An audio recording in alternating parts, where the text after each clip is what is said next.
You're tuned in to the only all-sports talk network in the Middle East, IsraelSportsRadio.com.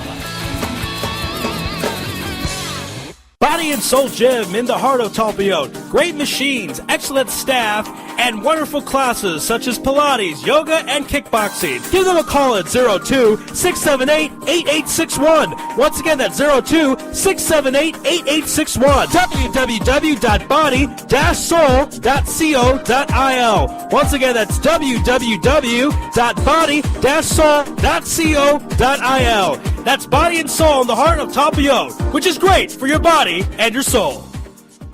You're already using a credit card every day. Why not feel good every time you make a purchase? When using the HAS Advantage Support Israel Visa card, a percentage of each purchase you make will be donated to your choice of 24 Israeli-based charities, while still earning a reward point for every dollar spent. But wait, these rewards are even better than the standard rewards you get, especially when using them towards Israel travel, with the best conversion rate on El Al's Matmeed Frequent Flyer program. Earn double points at some of your favorite supermarkets and restaurants in the U.S., as well as discounts all over Israel. If you love traveling and supporting Israel, HAS Advantage is the card for you. Just give us a call toll-free at 1-866-6-ISRAEL. Sign up right now with the code ISR10 to earn 2,500 bonus points. That's 1-866-647-7235. HAS Advantage. Earn rewards. Support Israel. Offer valid for U.S. citizens only. Terms and conditions do apply. When dialing from within Israel, please dial 1-800-200-818.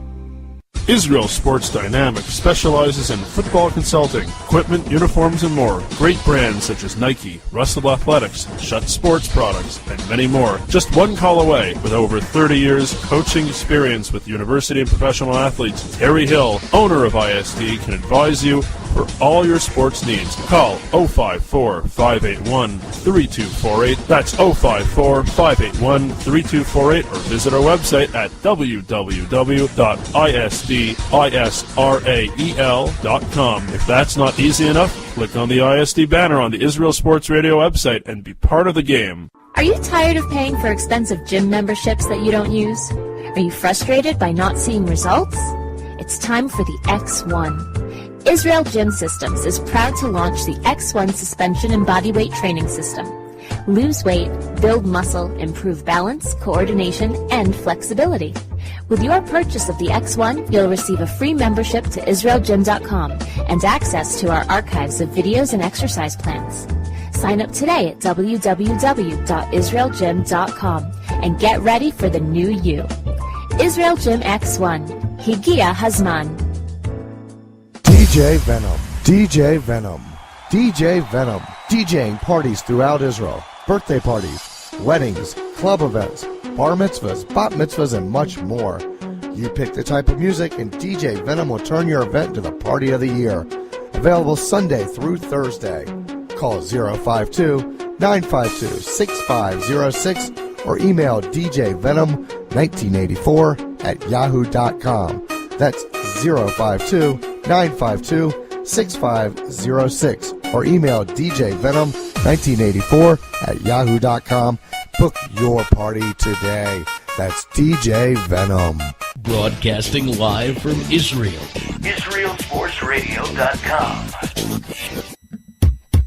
We're playing a song from our next guest. Take a listen and enjoy. It's from the Maccabees Book of Good Life.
gotta take a beat and let it all sink in.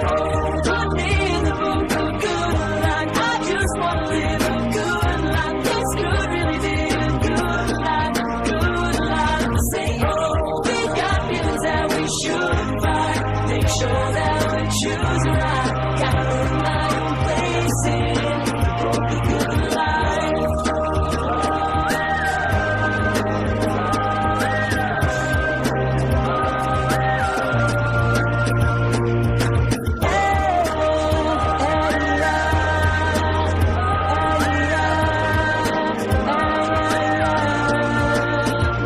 Hopefully you will bring us happiness and peace. Hopefully sensitivity to others will increase. Hopefully we'll open our eyes and think more consciously. 'Cause hopefully we'll go from where we are to where we want to be.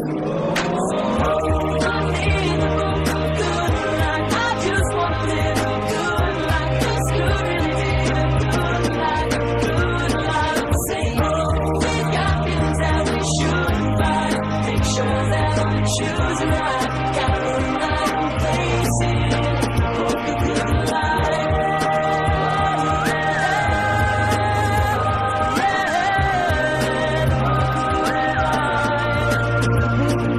life.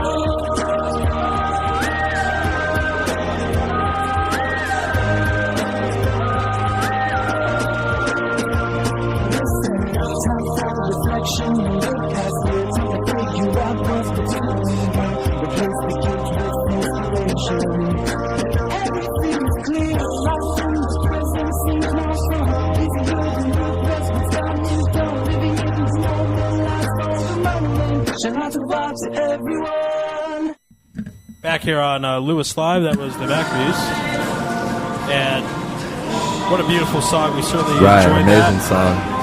It was really, really great stuff. And we'll be dialing up David Block, who is the David Block has been with the Maccabees for a couple of years. He's now the associate director of the Maccabees, so he is in the band or in the group. So don't think he's not. He's not like their manager or just their manager. But yeah, that was a great song. We're going to talk to him about everything in his career and what they've been able to do so far. Truly tremendous that they've been able to have such an influence over just kind of everybody. I mean, Jews, Jewish. non-Jews. Both Jews, non-Jews have been able to listen and like the song. They have a song called Candlelight that has about 7.5 million hits on YouTube. Right. In fact, I think we're going to play a 30-second clip of it when we dial him up, or after when we're talking to him and kind of ask him about the song. Yeah, so we certainly appreciate the time. Yeah, the Maccabees are quite an impressive group. It's certainly big, so it's going to be a lot of fun to have them on Louis Live on IsraelSportsRadio.com. And we'll be getting in touch with them momentarily here. So, yes, down up as we speak, and then we'll have David Block on the air. Hello, David. Yes. Hi, David. This is Ari Louis. You're live on Louis Live on IsraelSportsRadio.com. How you doing out there? Good, thank you. How are you? Doing great. It's great to have David Block, the Associate Director of the Maccabees, here on Louis Live and Israel Sports Radio. Did you ever think when you began that you would have a YouTube video that has almost 7.5 million views on it? We get asked that question a lot, and our answer is absolutely. No, we never really we never expected it. Certainly, we tried to reach out to as many people as we could, Jews from all over, but really everyone, to try to give them something meaningful but also fun, and it reached more people than we ever thought possible, and we're very grateful for that. Hi, David. It's Raphael. Thank you so much for joining us. We really appreciate it. Sure. Thank you. I wanted to ask you, when did this exactly start? I mean, I know you guys became viral a couple of years, but from what I've heard, this is something that's been going on for a lot longer than just a year or two. Yeah, we've been around actually for 4 or 5 years. I don't remember where we are right now, but we've been around for 4 or 5 years, and we started off as a small university group. doing mainly university functions, which, at the time we thought was a big deal that we were even performing in public. And then we released an album in 2010, in March 2010, right before Pesach, and that CD actually sold very well. This is before any of our videos. The CD sold really well for, obviously within the Jewish community, people who perhaps were looking for a cappella during the, Sfirat Omer period. And it really sold, according, to our distributor, Sameach Music, it was selling really as one of the better selling CDs in the Jewish world. And we were really thrilled about that as well. And that's really what spurred, our thought process that perhaps if we're able to reach out to so many people just through something as small as a CD, perhaps we can sort of widen our range and see how far we can reach. And that's when we started putting out the videos, and then we just put out our second album this past a few months ago, actually. David, I want to ask you kind of an out-of-the-box question. My brother's involved with Jewish music, and one of his complaints about it is he says, people that are into Jewish music usually are into it as a hobby, so it's hard to really master the art of music when you're doing it part-time. And I want you to talk a little bit about some of the blocks maybe you had going in, thinking, we want to sound special, we want to sound different where everyone can enjoy it, and kind of get through maybe a potential barrier of really getting involved with Jewish music.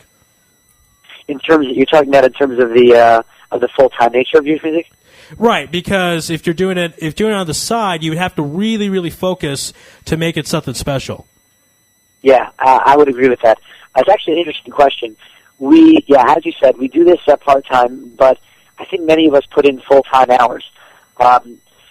In terms of, we practice, I'll tell you like this, we practice every week for a few hours to make sure that, that we're still sharp, that we're, learning new things and everything like that. And because of both of our albums and the music videos, we've been offered a lot of concerts, a lot of gig opportunities, and we travel a lot together. And those hours really add up. But I'll tell you like this: in terms of the part-time nature, we're all in different places. We all started off in Yeshiva University together, and that was amazing. That's where really we all met each other.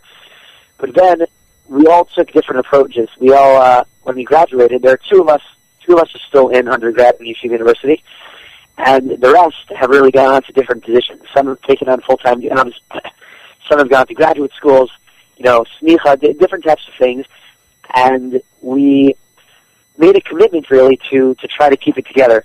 We choose ours because of that, by the way, you're right, because we can't just, whip out an album every year, and we can't, throw ourselves totally into touring and things like that, which we've been given opportunities to.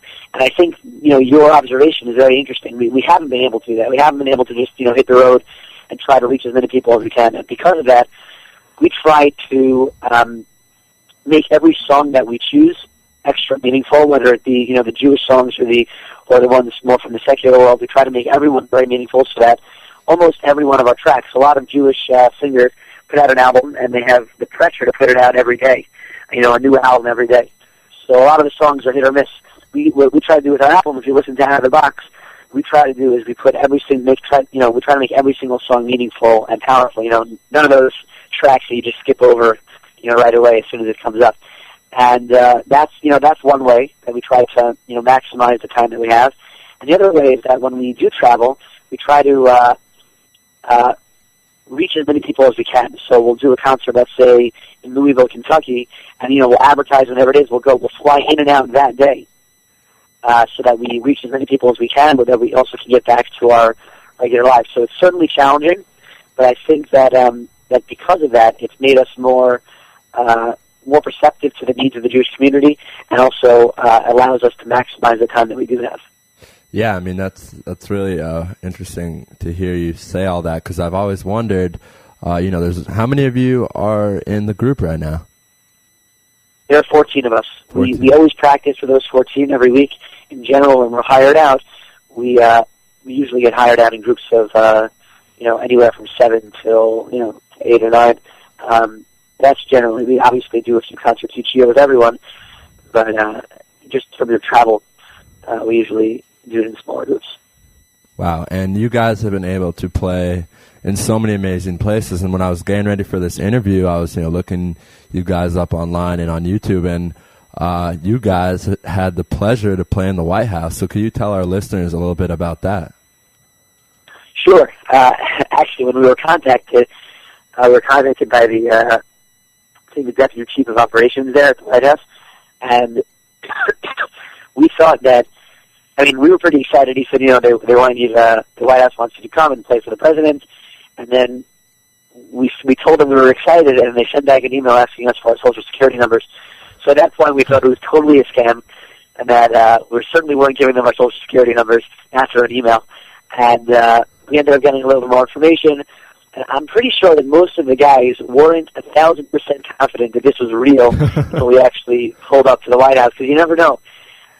But yeah, we got there. I'll tell you, the security there obviously is crazy, but we got through with on the list. And once we got there, everything was set up for us. And at that point, we realized that this is the real deal. And we got to perform for all it was Jewish Heritage Month, and we got to perform for many of the Supreme Justices who are actually Jewish. We got to perform for many congressmen. Ari Louis. We got really some really important people in the American world and in American Jewry, and then we got a private meeting with the president, and that was regardless of political leanings, that was really a special opportunity for us. I know the president has a lot of Jews in his cabinet, and there's also a lot of Jewish congressmen. Do they have good kosher food there? Any Dougies at the White House? They actually got they had food that was certified by Lubavitch. Oh, so wow. Chabad, the Chabad House actually supplied the food with extra, and it was good. It was steak and everything like that. It was very good. That's worth the trip. Actually, Dimitri Salita is a good friend of ours, of the program, and he's been in the White House a few times, and I think they also served him kosher food with the Lubavitch texture. So it's nice to know the Chabadniks are doing their jobs out there in the White House. It was very nice. It was very nice to see how accommodating they were. I want to ask you. You've been to the White House. Have you come to Israel? Are you planning to come to Israel? What are your thoughts on that? Yeah, we've actually gone to Israel twice. We first went immediately following the premiere of Candlelight, where we went to perform in the Jerusalem Theater, which was a sold out crowd actually, and we performed there. That was a really wild experience. That was a lot of fun. And then we also had the opportunity in that same trip. We went to Knesset and we performed in Knesset, which is also interesting because apparently there's a rule that you're not allowed to clap in Knesset. Right. So they announced that before we sang, and some people just couldn't control it, and they were clapping, and the guy was really upset, stopped clapping in the Knesset. It was very funny. That was one opportunity. And the second time is what? Sorry, go ahead. Sorry. Oh, sorry. The second time is this past summer. We performed in the Gerard Bahar Center, or they call it, I guess, the Gerard Bahar Center in Jerusalem, and we also performed for the closing ceremonies of the Maccabi games. For the JCC. So we've been to two shows. We're actually planning one right now. It's in the works for either the end of June or the end of July. And we look forward to coming back. And we say often, I don't mean to prolong the question, but we say often that we've been to a bunch of different countries. We've been to England and South Africa and New Zealand and Hong Kong. We've been to, tons of states, I think 33 states. But we are very sincere when we say that there's really nothing like performing in Israel in front of, sort of like a home crowd. And it's what we always look forward to each year to make our trip to Israel. It's certainly what we all, it's the gig that we all look forward to. So it's definitely a special experience performing there. Right, and they say there's no such place as Israel. And we're actually based in Jerusalem in Israel, so we're very proud of that. A lot of people ask us when we're trying to book them for interviews, are you guys based out of Tel Aviv? And we always respond, no, we're out of Jerusalem, so we're very proud of that. Well, yeah, that's amazing. I'm very impressed by that as well. In looking at the video when we started the program of Yeshiva University, it reminded me of some good times. I never went there, but I had some friends that did and toured it around 03 and 04. And it's a really fun place because you could be Jewish and have a good time and have a lot of cultural aspects. There's basketball tournaments that come and play there. Obviously, you guys are playing great music. So I want you to talk a little bit about culture and life at Yeshiva University. Sure. I think you really you framed it well, but I think there's more to it. There's Yeshiva University offers a lot to all different types of students, and I mean the secular studies. I know that the secular studies are really excellent, but in terms of the experience, there's really something for everyone. I know that for the guys who are, the serious learners who are looking for a good base medrash, a beit midrash, it's a very serious base midrash, and they have amazing Rosh Yeshiva who are tremendous Talmidei Chachamim, and it's a really an amazing place for Torah learning, really amazing. And I know people from all different yeshivas are generally impressed because there are different rumors and different perceptions of Yeshiva University for those who don't go.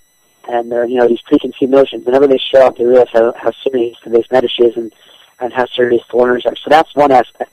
There's also a tremendous amount of activities, of cultural activities. As you mentioned, the basketball tournament, if people want to get involved, in regular things that university has to offer in terms of, political clubs, all tons of different types of clubs, whether it be from academic subjects to reading clubs, which are very popular in universities, all different, Jewish action committees, humanity action committees, there are a lot of different types of things. So I think Yeshiva University prides itself, and I think they're very successful at being able to appeal to all these different types of people. And regardless, you're always going into a dual curriculum. So Talmud Torah, that balance of Talmud Torah and secular studies is always there, depending on, they're obviously more serious learners and less serious learners, and it appeals to everyone. But there's always that dual curriculum of Talmud Torah and secular studies, and there's certainly that a wide array of opportunities for a person to be involved in. You mentioned just the Maccabees, but there's also another umbrella group in case people want to have a different type of the Y studs. In case people want to have a different type of experience in the acapella world. There's a battle of the bands there. There's certainly something to appeal to everyone.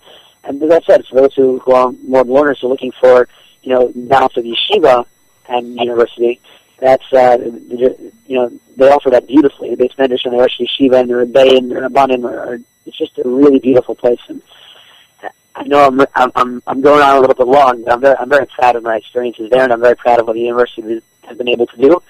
And for anybody who has the opportunity to check it out and to go, I think it's a really, really wonderful place. No, it's certainly that's my little plug. It's certainly well said, and I had a really good time and a lot of fond memories of when I visited Yeshiva University, and I have a lot of great friends that went there. So certainly a well-timed to have an expounded answer. And what we want to do right now is play a clip from your hit, Candlelight. We'll play it for about 20 seconds, then ask you about the song, because we certainly want to know the inspiration behind it. So we're going to play that right now for about 20 seconds. Sure. Here we go. But it was all to no avail, Yeah, the war went on and on and on until the mighty Greeks were gone. Yeah, I put my lockers in the air sometimes, saying hey, oh, spin the dreidel. Just want to celebrate for all 8 nights. All right, so again, that was Candlelight by the Maccabees.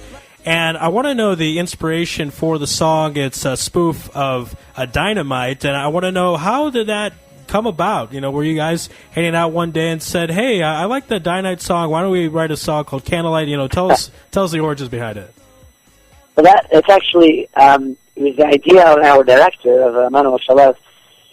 It's a very simple story. He was actually, I think he was walking to school one day, and he was he heard the song, and we were all in mode of, I shouldn't say we were all, a few of us, were thinking about doing some type of a Hanukkah song, and he just, in his mind, just the words, I throw my hands up in the air sometimes became, I throw my hanukkahs in the air sometimes, and from there he approached me actually and said, I have the song.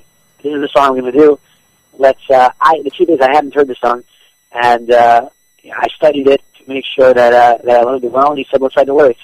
And I think within 24, 36 hours, he and I were able to come up with the lyrics. And, of course, after finalizing them, the original versions are fun. And one day those can be released, and people are going to have a good laugh at those.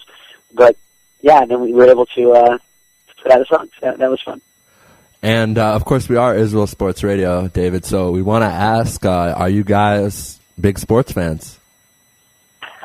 Some of us are, certainly. Some of us, besides, for being fans of professional sports, a lot of us are athletes. We like to, play basketball. We certainly, in high school we played. I'm personally a baseball, hockey guy. Guys like to do all different types of things, but yeah, certainly a lot of us who are sports fans. So how about those Rangers? Yeah, well, the truth is you're talking to the wrong guy because I'm an Islanders fan. And I'm pretty sure the Islanders haven't been good at hockey for the past 30 years. So, but yeah, the Rangers, the Devils just tied it up, right? It's 2-2. It's exciting for us because there are a few guys in the group who are from New Jersey as well. So there's a little rivalry going on within the group right now for this series. So. You know, it's interesting because when I've been to New York about 10 times, grew up in Arizona, and in Arizona I was kind of the sports knowledge king. You know, no one really could hold a candle to me, you know, no pun intended. And then going to New York, it was kind of bombarded with everyone that knows everything about sports, people that can name off the starting lineup for the 55 Yankees, and it was pretty intense. So the sports culture, obviously, it's the mecca of the sports world, really, is New York City. Nothing like it. Yeah, I never considered it that way, but the truth is, we certainly have the most, in New York City alone, we have some pretty intense people. I know that we've traveled a lot. We've actually been to Arizona a few times. We went to Phoenix and to Tucson for concerts there, and people out west are a little more chilled out. Very enjoyable to be around, to be honest.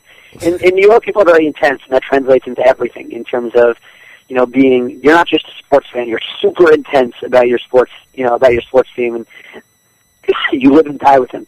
So yeah, there are a lot of sports fans out here. It also doesn't hurt that the Yankees and, Giants and those type of teams have been extremely successful, and that's, people tend to get excited when your teams are doing well, so. Right, and let's I'm still on the bad end of it because I'm a Mets fan, I'm a Jets fan, so I don't have too much excitement. Hopefully next year for your Jets, we'll see what happens. But I wanted to ask you, through everything you guys have been able to accomplish, have you met with any of the Jewish athletes or any athletes who aren't Jewish? That's a good question. I don't think we've met any Jewish athletes. I'm just trying to remember. I know that the year before we went to the White House for the same event, I know that Sandy Koufax was there, so we missed him by just 1 year. But I'm not sure we've met any Jewish athletes. I know that we have. I guess this is apropos for the station. We've performed already twice at sports venues, both hockey games actually. We went down to Florida, and we performed at the Panthers game. We sang the national anthems there, and then there was a stage set outside the arena, and as the fans were coming out, we were performing there. And then a second time, we performed actually in the Prudential Center out here in New Jersey for the Devils. And we performed the national anthems, but we also sang. We actually performed a little concert in the arena itself, between periods during the game. So that was a lot of fun. That was to see 20,000 people, cheering for you and seeing yourself on the big jumbotron is pretty exciting. Yeah, no, that's something that's truly amazing. All right, so we want to ask you a last question before we let you go. What's the future for the Maccabees? What are you guys going to be doing the next 2 years, 3 years? What are your goals? A lot of people ask us if we're still going to be able to stay together after everyone graduates, because they know that we're based in Yeshiva University. And, the simplest answer is that you guys don't realize that we've already been graduated, most of us, for already a year or so, and, we're still going strong. What we try to do is we're going to go, I should say it like this, we're going to go for as long as we can. For as long, the guys are committed, no matter where they are. We're all making sure to get jobs and schooling here in New York, New Jersey area to make sure that we can stay together. We have exciting projects in the work. We have a few new videos coming out, which are promising to be fun. And 2 to 3 years, that's pretty long term. I hope we put out another album. I hope in a very broad way, I hope that we're able to continue doing what we're doing and reach even, a greater number of Jews.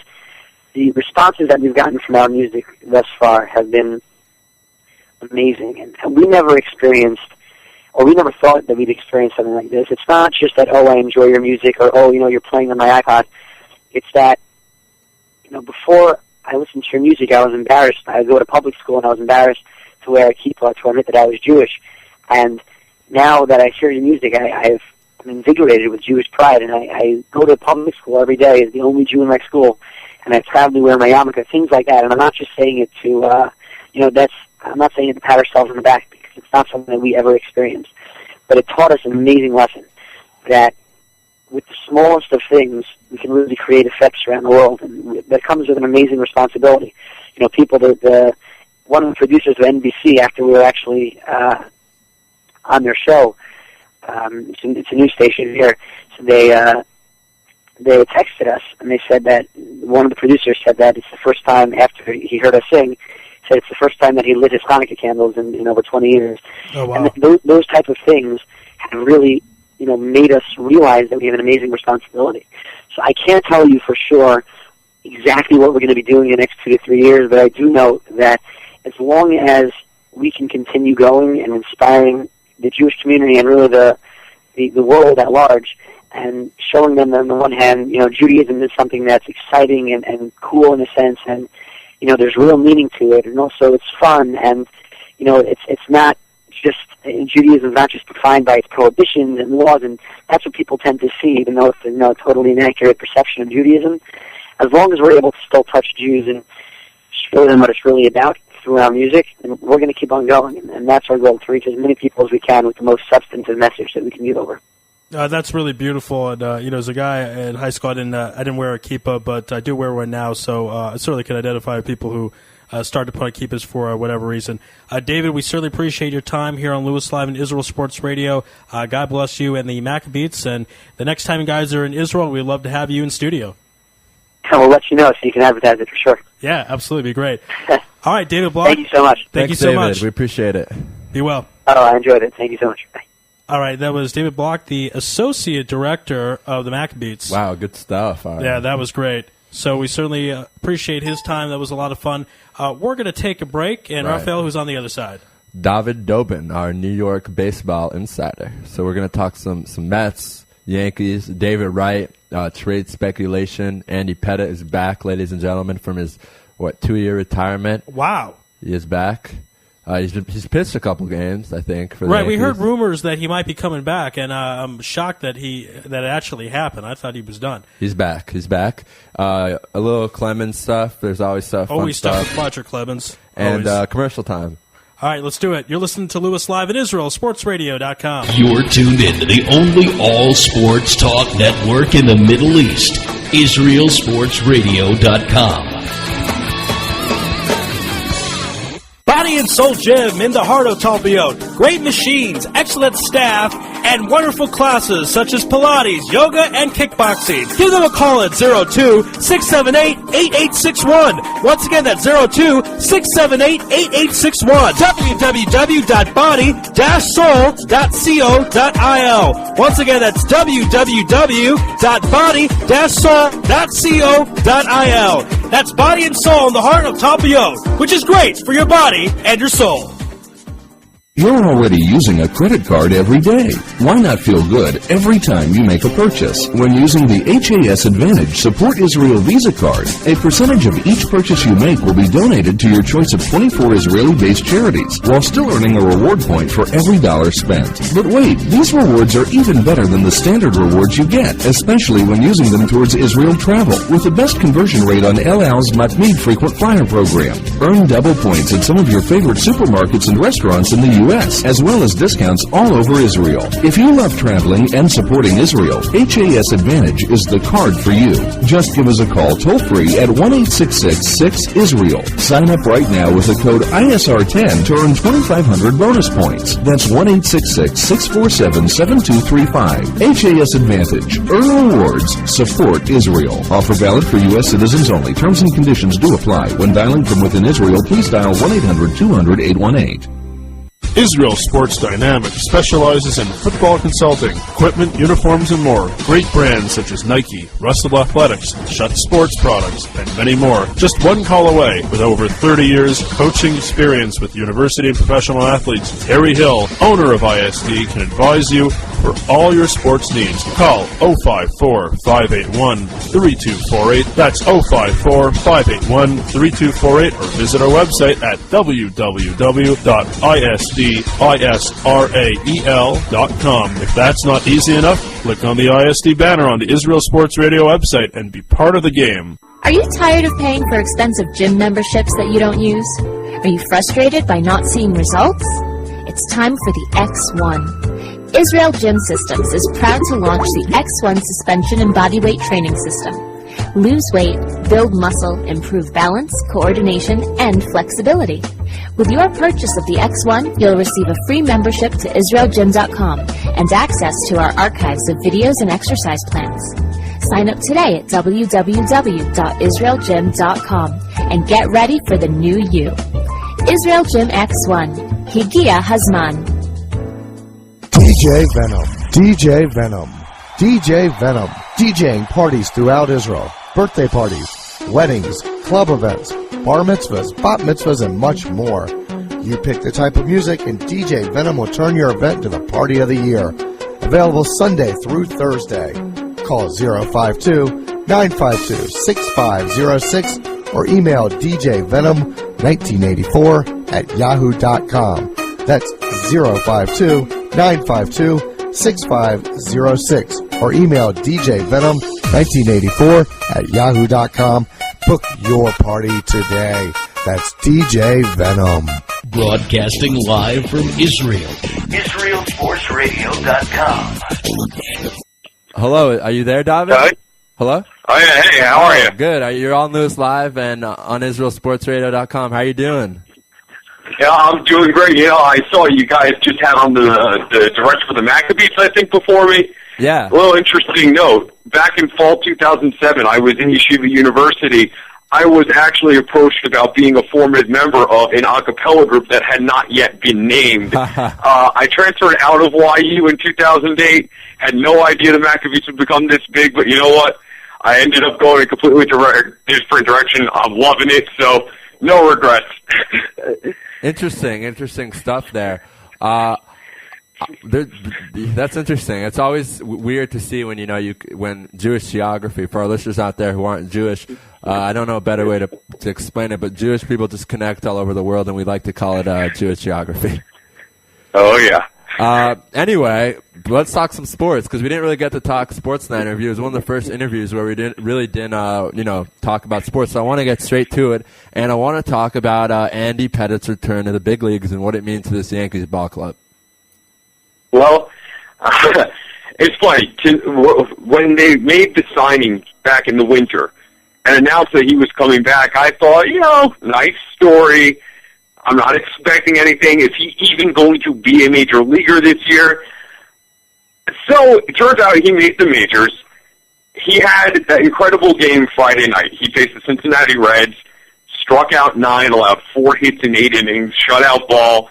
It wasn't even vintage Andy Pettitte. It was Andy Pettitte at his very best from his prime. And a lot of people have reacted that he's now their number 2 starter. I'm kind of trying to put the brakes on that speculation. He did give up 4 runs to a weak Seattle team in his debut last Sunday. He did give up 5 runs in 5 innings in his last start at AAA. I'm not so sure Pettitte is quite as good as he looked Friday night, but if he can give the Yankees, a representative major league outing every time out, that's better than they're getting from guys like Hiroki Kuroda, Freddie Garcia when he was there.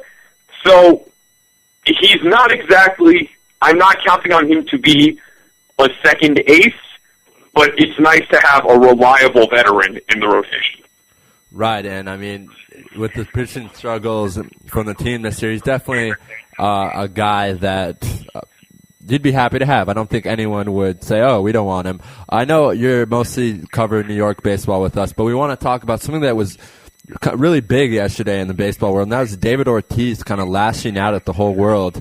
I don't know if you got a chance to see that, but if you did, can you tell our listeners more about that? Well, I mean, it's pretty much what it looked like. He basically, for the last at least 5 years, it happens every season.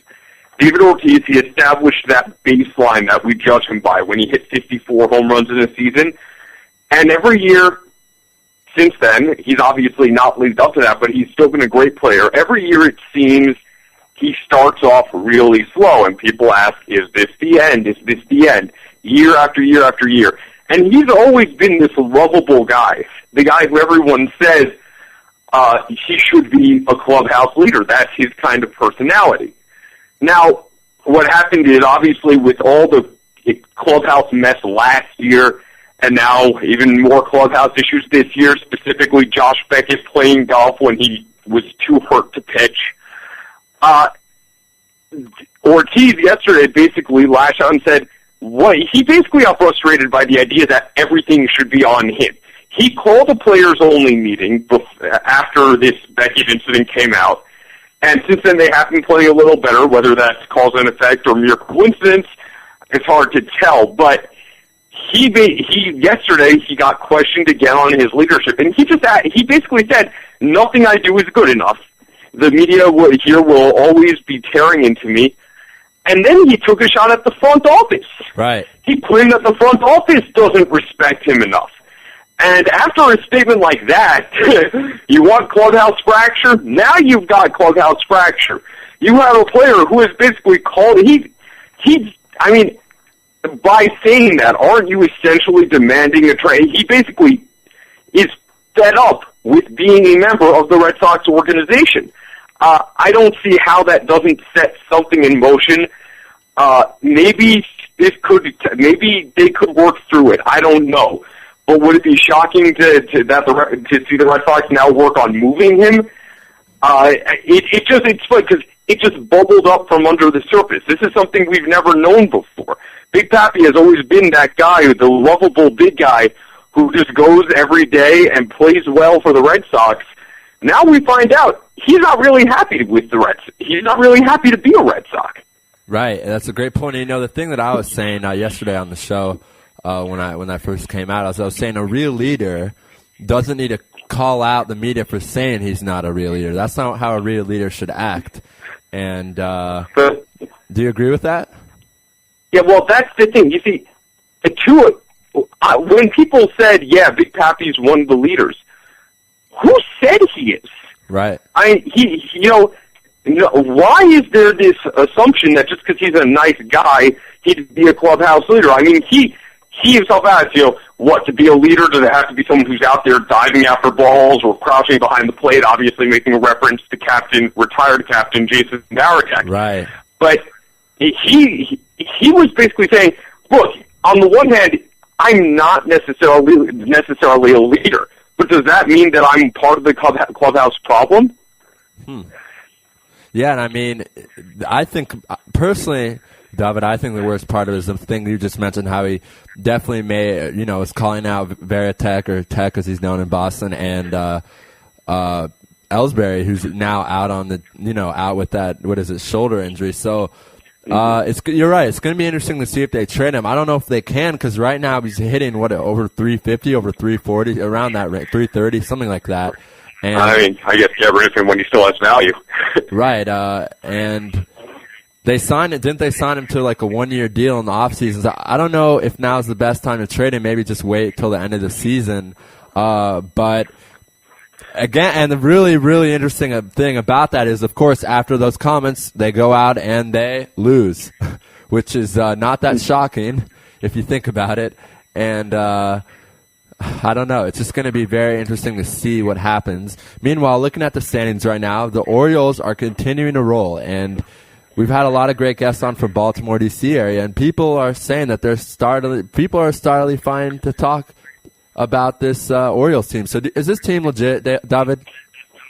Well, here's the thing. What they're doing right now, you see very often early in baseball season, things happen and totals get a little out of whack, and you know that they're going to come down or go up. What the Orioles are doing right now is real. There's no question they are playing at the level that their record indicates. My concern for them is that so much of it is predicated on their incredible young pitching, and as tends to happen with young pitching, we don't know that it will hold up through the rigors of August, September. So right now, when I watch the Orioles, when the Orioles come by and smack the Yankees around, they look like that good a team. The question is, will it last through the season? I'm not going to bank on that yet. Right. I'd agree with you, but I got to give some love to Adam Jones, who is my MVP right now in the AL East. I know it's kind of silly when Josh Hamilton, let's just say Josh Hamilton wasn't MVP because he's going to be probably. Let's say Josh Hamilton got injured today and was out for the season. Not that I hope that happens, but what do you think? Adam Jones leading the team in runs, batting average, home runs, everything. So is he the reason why this team's been so successful? Well, yeah, he's obviously been one of the keys. Well, on that element, as I was saying about things that won't necessarily stay true, I don't think. I mean, look, we've always known he's got this talent, and it's taken him forever to put it together. Maybe this is him coming alive, but I'm more confident in, say, Josh Hamilton maintaining his success than Adam Jones maintaining his. I think right now Jones is giving them not a lot more. He's giving them more than they could have expected. He won't keep this up all year, but he's definitely, at this point, he's been one of the top hitters in the American League. Right, and speaking of some of the top hitters in the American League, got to talk about the Yankees, and Derek Jeter is kind of falling off, but still, 341, and that's still impressive for a guy his age. And an interesting thing about this team is I think everyone needs a different category. Curtis Granderson's leading the team in home runs, Raul Ibanez in RBI. So is that good that there's balance? I mean, what do you think about what's going on with the Yankees offense right now? Well, there's good balance, and then there's just nobody taking charge. First of all, with Derek Jeter, it's funny. When I was on last time, I basically said that I had been waiting for him to fall apart, and he still had yet to do so, and now I was ready for him to continue. And sure enough, in the week and a half since, he has started to fall off. I mean, this was bound to happen. As nice as it was, as good as he looked, there's a reason nobody expected him to win an MVP award this year. He's going back. He's falling towards what he really is. He's still a really good hitter, not an MVP. So you combine that as he's started to regress, and Brett Gardner has still been hurt, and Nick Swisher has gone on this. He's basically fallen apart. Mark Teixeira isn't healthy. Alex Rodriguez is no longer a power hitter. Everything that can go wrong for the Yankees offense has been going wrong for the last week and a half.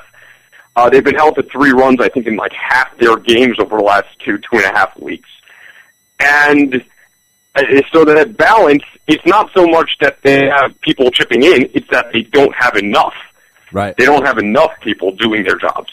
Yeah, very interesting. And the thing that you just mentioned about Mark Teixeira, that is, and A-Rod, these guys are getting paid. You know, A-Rod's $27 million, and Teixeira is, I believe, $22 million.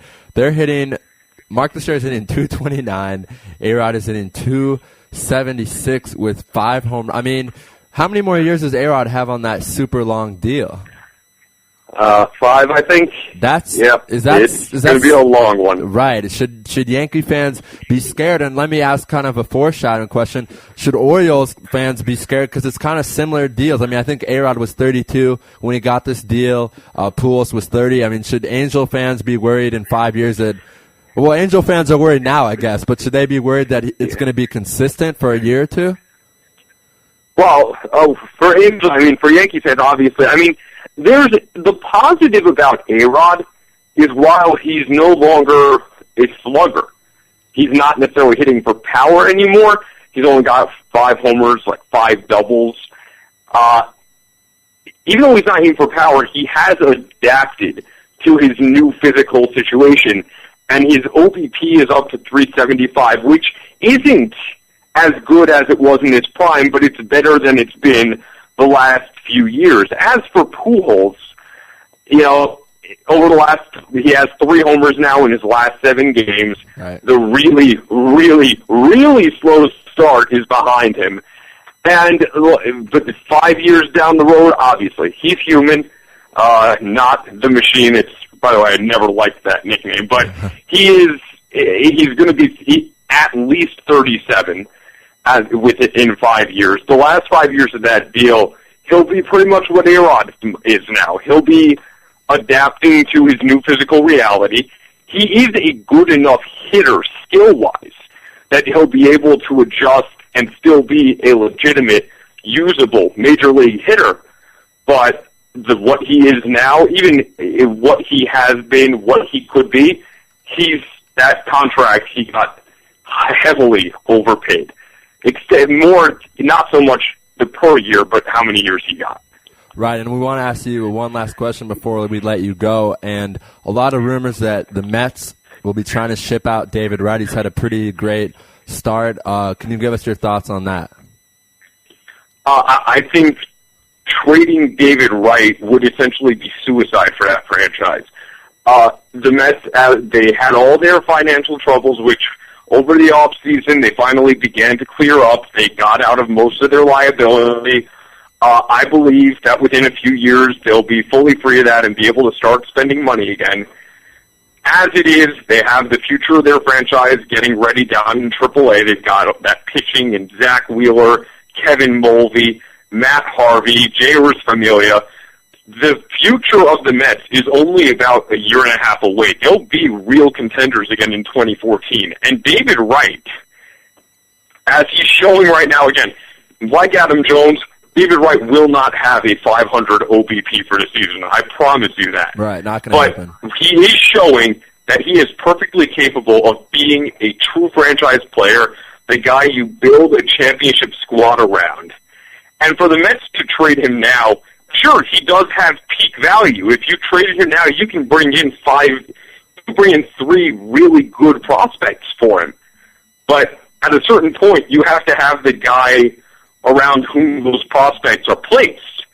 And David Wright, I think they should, in the next few days, what they should be doing is holding a press conference and naming him the captain of the team. He's everything the Mets need, and he's everything Mets fans want. And for them to get rid of him would be the stupidest thing they could do right now. Wow, I always love the opinions of David Dobin. Thank you so much for joining us on the show. We're going to have you on again in, of course, a week or two to continue our talks. It's been great having you on, and have a great day out there. All right, you too. Have a great one. All right, so that was David Dobin, who is our New York baseball insider. Right now, real quick, we're going to be dialing up Ari Bluestein, who is our Philadelphia insider. We're going to talk to him about the Sixers. It's going to be a short segment because we have a guest in about 9 minutes.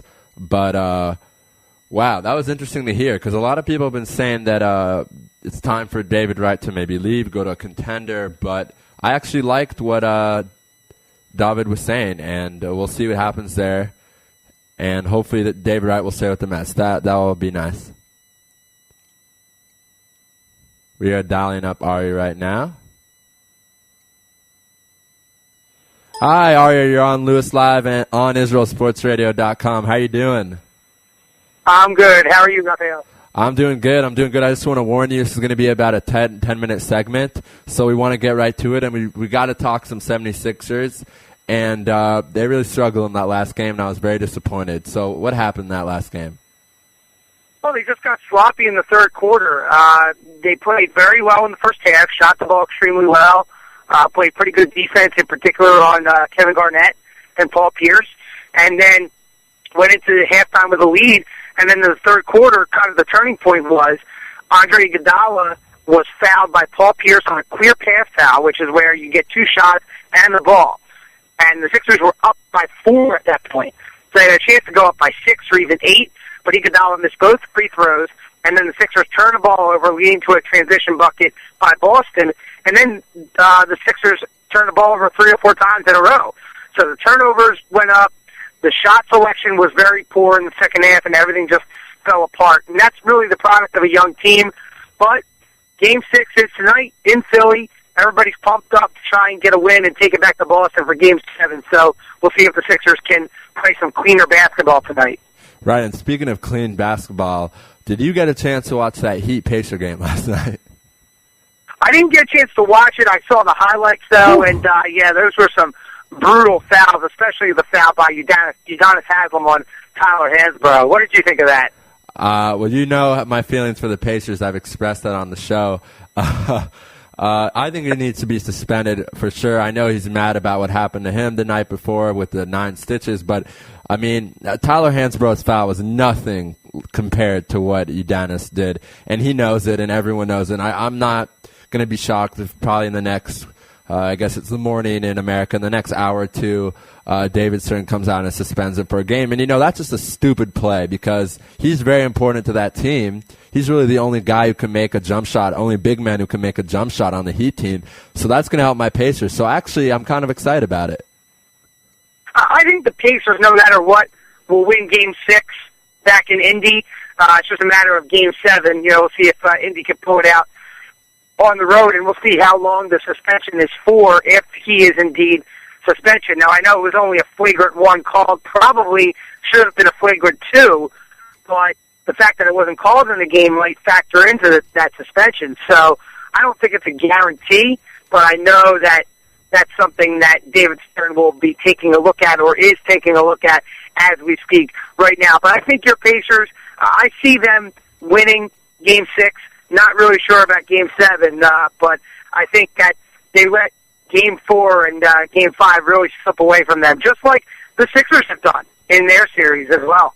You know, I'll tell you, Ari, I think that if the Heat play the way they have the last 2 nights, they could beat anyone in the league. I mean, LeBron looks unstoppable, and Dwayne Wade's starting to play well. And when those guys can score 75 points together, 70 points, and have combined 15-plus assists, I don't think anyone's going to beat them.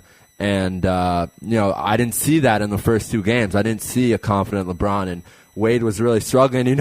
I got to bring in the college basketball aspect here that Dwayne Wade went to my boy Tom Crean to get some advice, and it looked like Tom Crean helped him out. What were your thoughts on him going to Indiana University on the off day and kind of getting some guidance from Tom Crean? I think it's good. I mean, Tom Crean is his old coach when Crean was at Marquette. That was probably one of the best Marquette teams when they went to the Final Four with D. Wade. And nobody really knew about D. Wade until the tournament, in my opinion. I mean, people knew about him, but he obviously became more well-known because of that run. Why not go to your college coach for advice? I'm sure Crean had a lot of influence on Dwayne Wade while he was there at Marquette, and I'm sure he's kept in touch with him over the years. So I think it's a good move by Dwayne Wade. To your point about nobody being able to beat the Heat, I think when they're at the top of their game, nobody in the East can beat the Heat, right, especially point. with Chicago out now. Right. But I'm still going with the West is going to win the NBA title. From what I've seen from the Spurs and Thunder, I think they're going to be better than the Heat. Now, if Chris Bosh comes back, that might be a different story. I think the Heat maybe have more of a chance to beat one of those Western Conference finalists. But without Bosh, I don't think that they'll beat the team that comes out of the West. Right, and the Spurs have won, I think, something like 28 out of their last 31 games and 18 in a row. And the Thunder are rolling. I mean, they destroyed the Lakers in that series. I know that there were some close games, but the fact that the Lakers, I think a lot of people are saying the Lakers choked the last, 2 minutes of some of those games. But I think it's the opposite. I just think the Thunder outplayed them and were so much better than them, and that they couldn't, the Lakers couldn't play a complete 48 minutes. And, I agree with you. I think, actually, though, as you said, if Chris Bosh returns to the Heat, I don't know. I think they might be able to match up well against the Spurs or the Thunder. But until then, Spurs and Thunder. And speaking of Spurs and Thunder, I think that series starts this weekend. They're giving some guys some time to rest, which could be helpful to Ginobili and Timmy D. Do you think this series is going to go 7 or 6? Is this going to be a very exciting series? What are your thoughts? I think it goes at least 6. I think the Thunder can win it in 6. I think the Spurs will win it in 7 if they win it. It's going to be a very interesting series. You have Ginobili and Parker and Duncan. Obviously, that's the stars there, but the Spurs supporting cast is very good, and so is the Thunder. The Thunder has some good supporting cast as well, but really they are surrounded. They revolve around Durant, Westbrook, and James Harden, the big three over there in OKC. So I think that if James Harden can essentially outplay Ginobili, I think that's a big matchup. And can Tim Duncan be effective against the big guys of the Thunder like Ibaka and Kendrick Perkins? So I think those two matchups are very key to determine who will win the series. But let me tell you, it's going to be one of the best Western Conference Finals series in history, in my opinion. Right, and it's kind of funny. I was thinking that maybe the NBA should dub it as some sort of, the new guys versus the old guys, because it's kind of the new big three against the old big three, because this big three from the Spurs have accomplished a lot since 1999. Maybe, I'm not sure if I don't think Tony Parker was on the team yet, but he's won 3 championships with them. Ginobili was on the team, and Tim Duncan and Robinson. They've had so much history there that now, who knows, the Thunder, I don't know if we can call them a team that's so amazing yet, because they haven't won yet, and they need to prove that they can win, and we'll see if that happens. We want to let you go on this last question. Can the 76ers beat the Celtics and really, I guess, shock the world? Well, obviously they have to win tonight. Yeah. I think if they play clean basketball like they did in the first half in Game 5 and like they've done at times in this series, if they can play a full 48 minutes of clean basketball, I think they can win. And then, if you go to Game 7, really nobody expects the Sixers to win that game. So they have to go in with a nothing-to-lose attitude and put the pressure on the Celtics, the defensive pressure, and force some other guys to take shots and, win in transition, get those transition buckets. So, I'm a homer, and I'm hoping that they win in 7 games, but, as an objective sports analyst and a basketball analyst, I think the Celtics are going to win it in 7. I think the Sixers win tonight, Celtics win Game 7 on Saturday. All right, Ari, thank you very much for coming on. I'm sure we'll talk to you next week, and enjoy the game tonight. Great. Thanks a lot, Raphael. All right, that was Ari Bluestein, our Philadelphia insider, talking to us about some NBA playoffs. We are going to take about a 2-minute commercial. On the other line, Cub Bunin from ESPN Denver, the radio station there. Soccer, which is going to be awesome, and, of course, NBA playoffs. He also writes for Slam Magazine, which is really a great magazine. If anyone hasn't heard of it, you really should check it out. So we'll be back in 2 minutes. RealSportsRadio.com. When the bases are loaded, smart investors don't step back. Find out what they're doing from international money expert Doug Goldstein on the Goldstein on Gelt Show, Mondays at 7 p.m.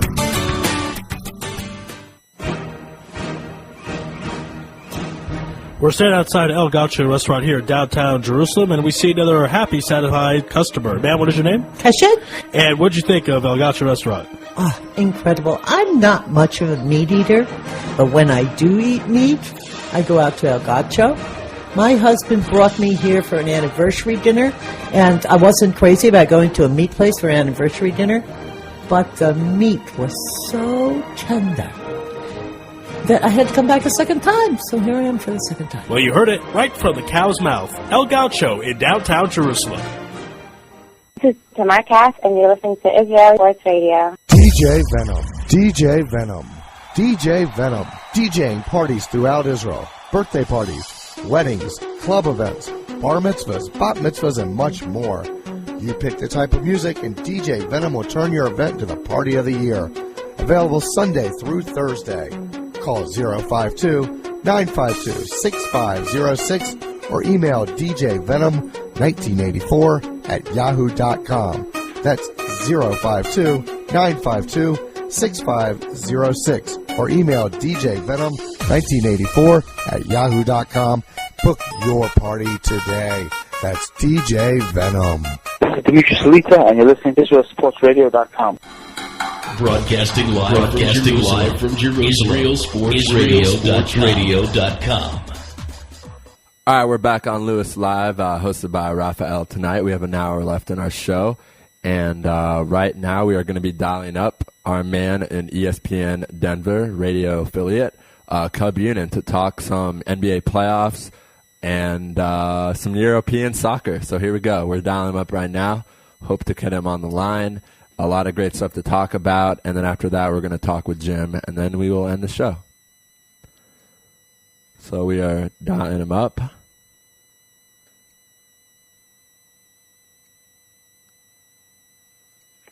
Hello? Hi, am I speaking with Cub? This is him. Cub, you're on Israel Sports Radio and Louis Live. How are you doing? I'm great. How are things going today, Rafi? Things are great. It's a beautiful day out here. I'm sure. How is it in Denver? As always, sunny and beautiful. Again, sunniest place in the world, Denver, Colorado. It's I don't know about buried that. under snow half the year, but right. It's great here today. Right. I want to start about getting straight to the playoffs. I was telling our listener we're going to have a very special, 15-minute segment on football/soccer, whatever you want to call it. I'm very excited about that, so I hope our listeners are. We had someone on from the BBC yesterday, and we got to hear an English accent, and it was a lot of fun. So it's going to be really great to talk some soccer with you. But I want to talk about last night's performance by LeBron James, who really I've been saying on the show the past 2 months that the Pacers would win, but with LeBron playing the way he has the last two games, do the Pacers have a chance? I mean, I think after Game 5, it's really, after Game 4. 4, right.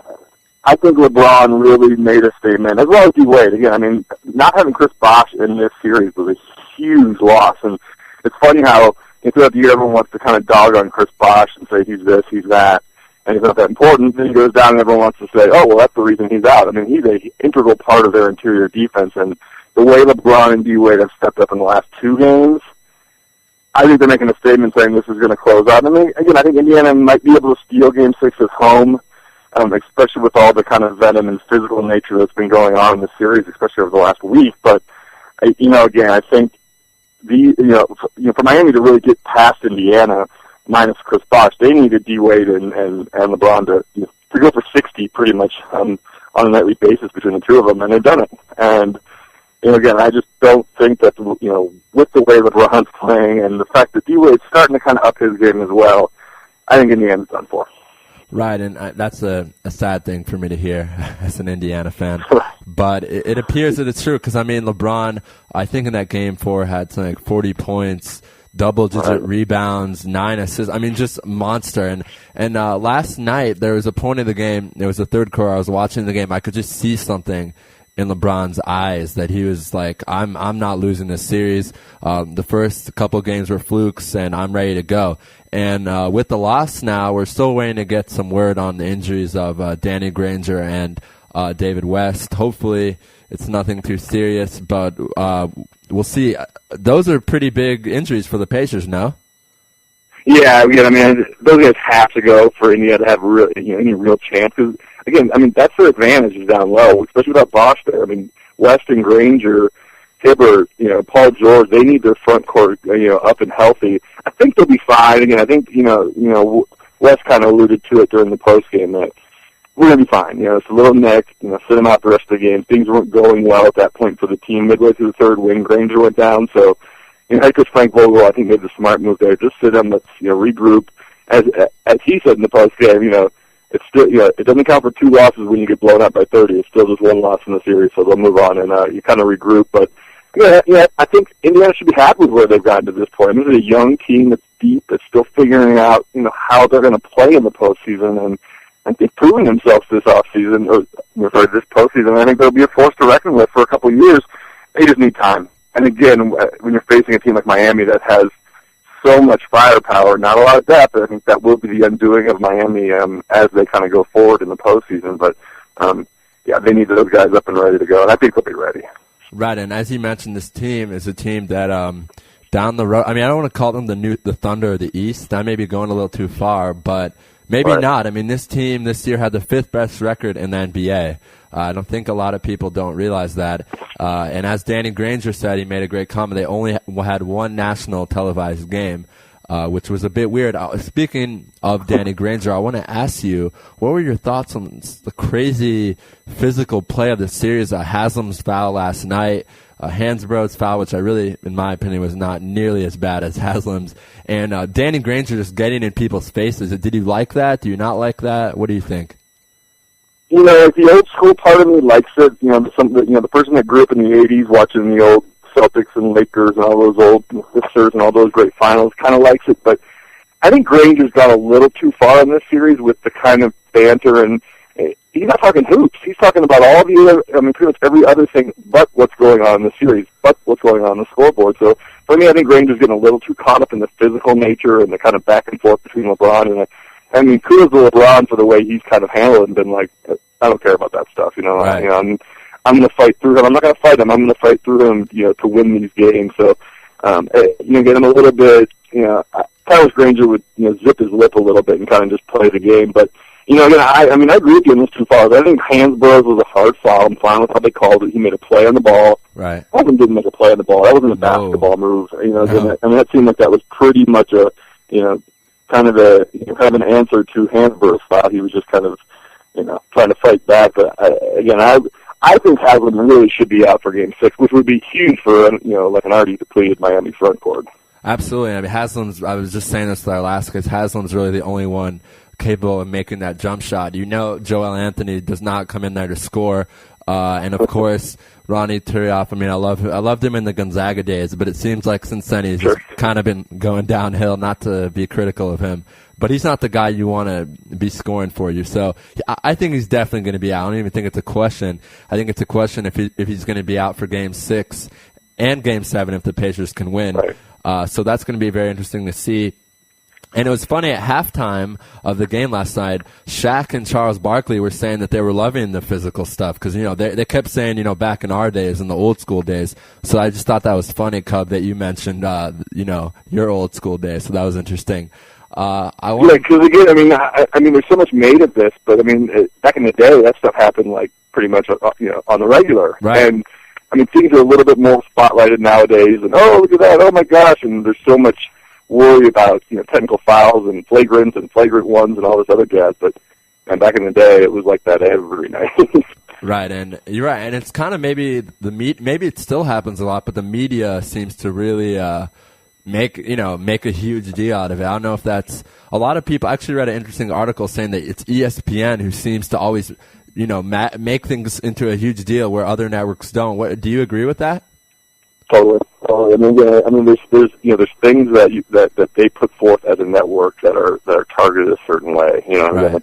Kind of my argument for the WNBA, which I am a fan of, is, you know, if you like highlights and you like dunks and you like all the other stuff that's kind of secondary to what the game of basketball is about, then watch SportsCenter and watch your ESPN. I mean, I'm a fan. I watch it like everyone else, but I do think they target certain things. Their talk show formatted shows, whether it's First Take or Pardon an Interruption or Around the Horn, those are you know, focused and centered around the issues that, you know, that turn the knob, that, you know, that turn the dial, that get people talking. They don't talk X's and O's. They don't talk about, you know, big picture stuff necessarily about the series or, you know, momentum between games. They like to talk about, you know, the gritty stuff, the gossipy stuff. So, yeah, again, I think they are a little bit to blame in that situation, but again, that is kind of the nature of the beast when it comes to network TV. Right, you know, it's funny because I guess I kind of was just bashing it, but I love PTI. I tune in every night in Israel. So totally.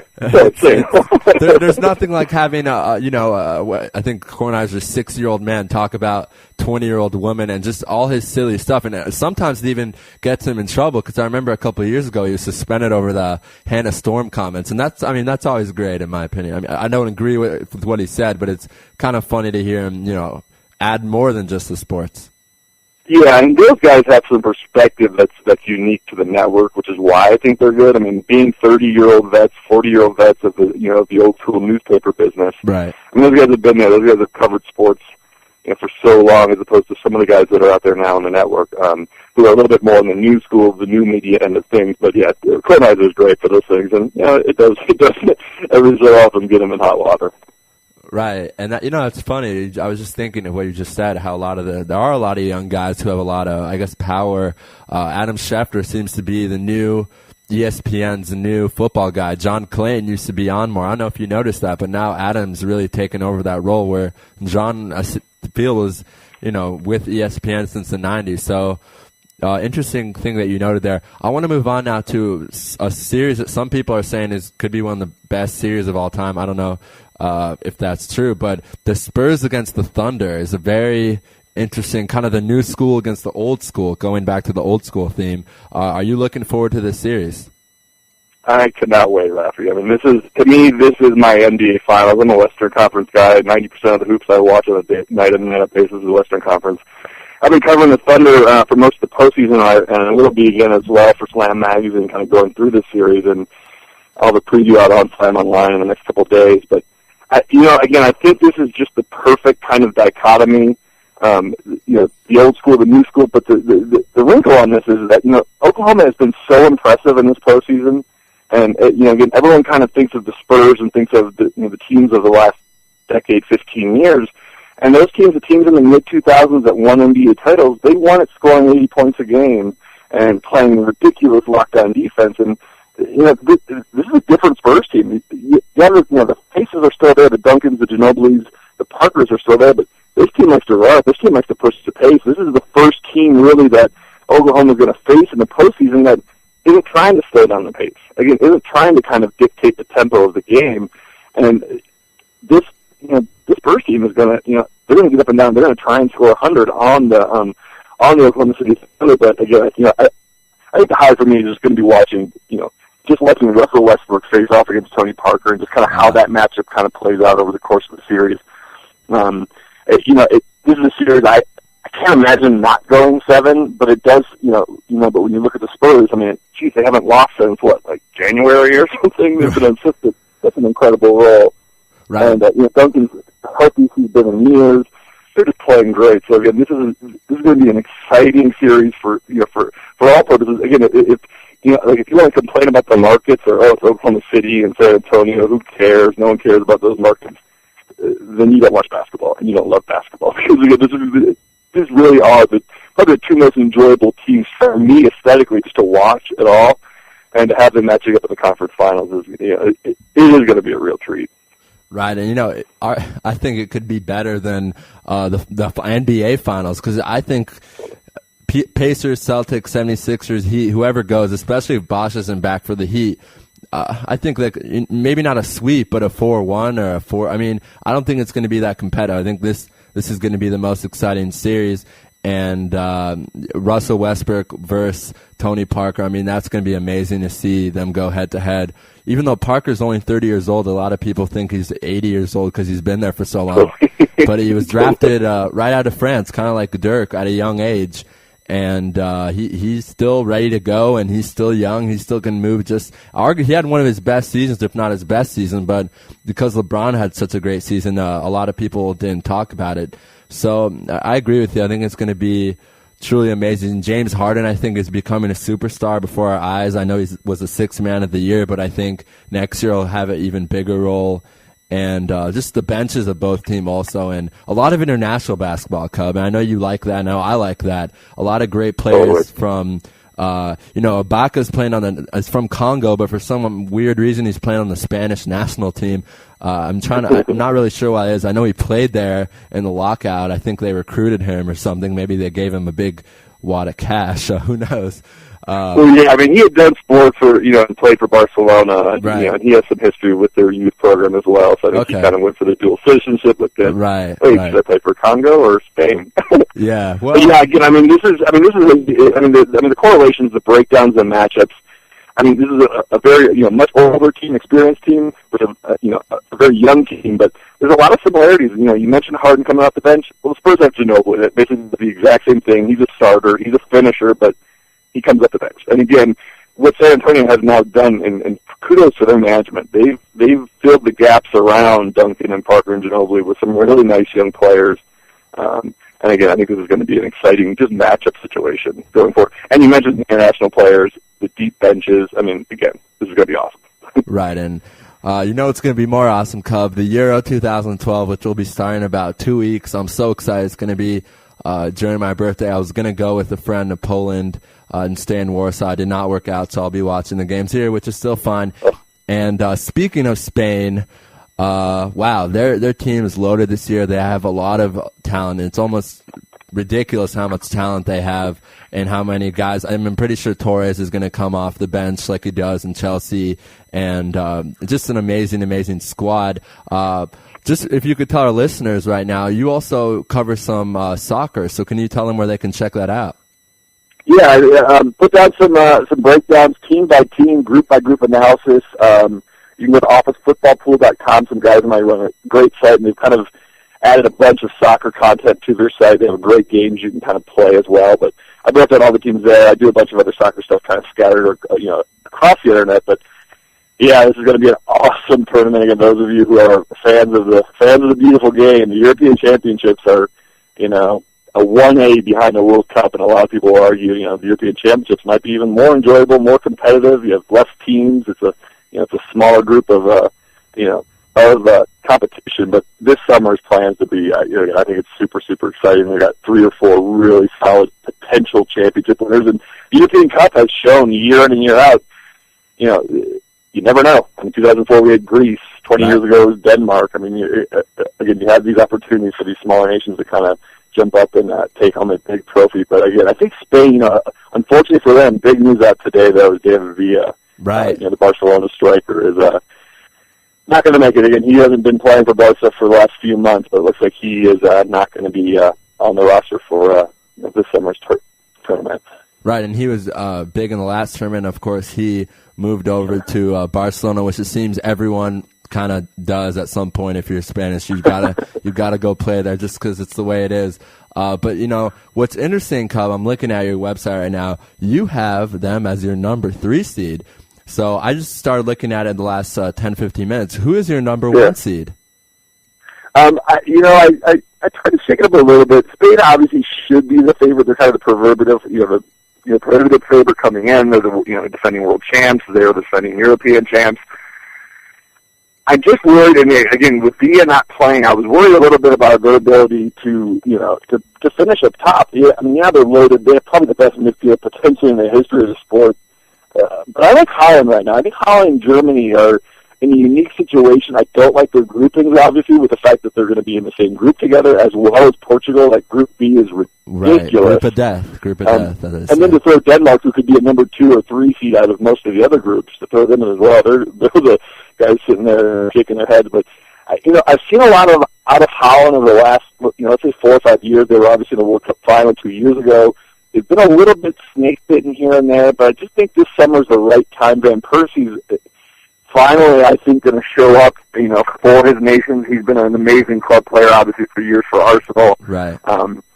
But again, I just think the mix of where they're at, Holland and Germany are my top 2 seeds.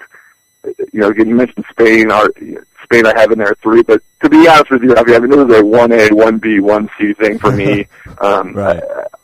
Nothing would surprise me, but I think there's 3 class teams right now that are kind of above the rest. And so I think Holland with their mix, again, of defense, midfield play, and I just feel like this is the year that Van Persie's finally going to show up for his nation. Right. An interesting thing about, I'm going to go ahead. I don't necessarily. If I would put Holland 3rd, but I love Germany. I really do, and it's a weird thing for me to say being in Israel, but whatever. We have good relations with them, so it's okay. We have very good relations with Merkel. But after their loss in the Champions League, which we'll get to in a second, those guys I think will be extra motivated. And since it's only a 2.5 week gap between that game and the start, or maybe even only 10 days before they, report to their teams and start training, I think they're going to have a chip on their shoulder. And I think there's some really, really good Ozil from Real Madrid who played. He's such an amazing player. He was my favorite player in the World Cup in 2010. He's actually, I believe, Turkish, but he had also, as you mentioned earlier, the 2 citizenships. And he's an amazing player for Real. And Podolski, who's going to our Arsenal, we should be happy about that, right, Cub? He's going to show up. And then the man who you just got to bow down to and give some love to is Klose, Miroslav Klose, who was born in Poland, as most of the German team was. But this guy is just, I don't really understand. He seems to not get much playing time and struggle in his club team. And then, he decides to play in front of 1 billion people on the TV and decides to be one of the, top 3 World Cup goal scorers of all time. So, I love him. And then, Thomas Müller. So, you wrote a great, I'm reading what you were writing, and it was great. I really like this Germany team. They've been so close to doing it, in 2002. And I don't know. I'm very excited about them. But I want to now talk about maybe some, I guess we got to talk American-wise, X Factor teams, some teams that might, pretty good teams that people know, but teams that might make it to the, semifinals or quarterfinals. So do you have a team that you can give us? Yeah, I mean, I think there's some, just with, the way the groups are laid out, I think there's definitely potential for a team to sneak in here or there. I'm looking more towards Group D, and I don't know why. I just have this feeling about Sweden. Again, they're one of those teams that kind of is forgotten amongst the groupings. Like whether it's an international play at the World Cup time or European Championship time. But again, Zlatan Ibrahimovic, Ibrahimovic is always. I mean, he's kind of the closer for me. Again, I mean, he's this guy that just every time he shows up, I mean, there's goals being scored.